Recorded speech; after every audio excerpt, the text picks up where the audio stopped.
আমরা জুলাই লড়াইয়ে থাকার কারণে আমরা মব আক্রমণ করার ক্ষমতা অর্জন করেছি, এইটা যারা মনে করেন তাদেরকে প্রতিরোধ করতে হবে।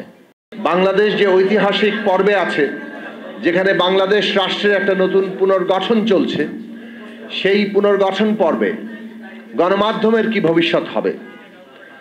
আমরা আমাদের দলের পক্ষ থেকে পরিষ্কার করে বলতে চাই, ন্যূনতম একটা গণতান্ত্রিক ব্যবস্থার প্রাথমিক শর্ত হচ্ছে সেখানে গণমাধ্যম স্বাধীনভাবে কাজ করতে পারে কিনা। গণমাধ্যমের স্বাধীনতা ছাড়া কোনো দেশে কোনো গণতান্ত্রিক ব্যবস্থা কার্যকর থাকতে পারে না। ফলে বাংলাদেশের গণতান্ত্রিক ব্যবস্থা কার্যকর করার, প্রতিষ্ঠা করার, কিংবা যারা গণতন্ত্রের পক্ষে নিজেদের অঙ্গীকার রাখতে চান, তার প্রাথমিক ব্যাপার হচ্ছে তারা গণমাধ্যমের স্বাধীনতার পক্ষে কাজ করবেন কিনা। আমরা আমাদের দলের পক্ষ থেকে আমাদের সংগ্রাম আছে, আমাদের অঙ্গীকার আছে যে গণমাধ্যমের স্বাধীনতা নিশ্চিত করার জন্য আমরা আমাদের সর্বোচ্চ লড়াইটা করব। জবাবদিহিতা ছাড়া কোনো পক্ষ যদি তৈরি হয়, একচ্ছত্র কর্তৃত্ব যদি তৈরি হয়, তাহলে সেখানে নিশ্চিতভাবেই স্বেচ্ছাচারিতা হবে এবং অন্যের অধিকারের লঙ্ঘন ঘটবে। আজকে আমাদের সাম্প্রতিক যে ঘটনা ঘটছে, সেইগুলো থেকেও যে প্রশ্নগুলো উত্থাপিত হচ্ছে, আমরা বাংলাদেশের গণমাধ্যমের ক্ষেত্রে দেখেছি যে গণমাধ্যম কতিপয় গোষ্ঠীর মালিকানার মধ্য দিয়ে তাদের নিজেদের গোষ্ঠী স্বার্থের একটা সেবা করার প্রতিষ্ঠানে পরিণত হচ্ছে।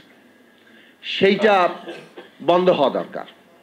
ফলে সংস্কারের ক্ষেত্রে একটা গুরুত্বপূর্ণ দাবি উঠেছে যে গণমাধ্যমের মালিকানা কিভাবে নির্ধারিত হবে, গণমাধ্যম যারা করবেন তারা কিভাবে সেই মালিকানাটাকে নিশ্চিত করবেন।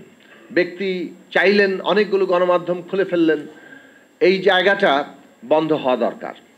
গণমাধ্যমের মালিকানার ক্ষেত্রে সুস্পষ্ট নীতিমালা থাকা দরকার, যাতে ওইখানে কোনো একচেটিয়া কায়েম না হয় এবং একচেটিয়া স্বার্থের সেবক হিসেবে ওই গণমাধ্যম না দাঁড়ায়।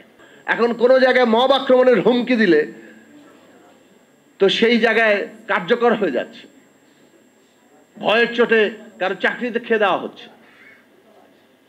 তো সুতরাং এই মব আক্রমণ বন্ধ করতে হবে।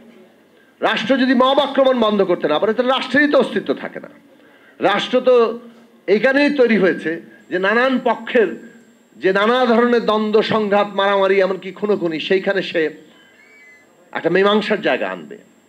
তো সুতরাং মব আক্রমণ, যেহেতু আমরা লড়াই করেছি, অতএব আমরা জুলাই লড়াইয়ে থাকার কারণে আমরা মব আক্রমণ করার ক্ষমতা অর্জন করেছি, এইটা যারা মনে করেন তাদেরকে প্রতিরোধ করতে হবে এবং না হলে আমাদের গণতন্ত্র ধ্বংস হবে। সুতরাং আমরা একটা প্রবণতা দেখতে পাইছি, আমরা যা বলবো তা হবে, না হলে আমরা দৌড়ানি দেব। এই সমস্ত প্রবণতা যারা করেন তারা মোটেই গণতন্ত্রের পক্ষের লোক নন এবং এইটা হাসিনাগিরি, হাসিনার বৈশিষ্ট্য নানানভাবে সমাজে যে ছড়িয়ে আছে তার নানান পুনরুৎপাদন আমরা দেখতে পাচ্ছি।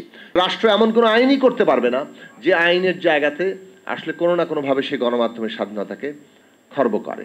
ফলে সেইটার জন্য সামাজিক রাজনৈতিক শক্তির, যাকে বলে শক্তিশালী হওয়া, ঐক্যবদ্ধ থাকা, সচেতন থাকা, সক্রিয় থাকা, সরব থাকা, সেইটা খুব জরুরি প্রশ্ন। ফলে গণতান্ত্রিক ব্যবস্থা কেবল আইন নয়। গণতান্ত্রিক ব্যবস্থা একদিকে যেমন আইন, অন্যদিকে তার সক্রিয় জনগোষ্ঠী যারা তার সেই আইনি অধিকারগুলো নিয়ে সরব থাকে। এবং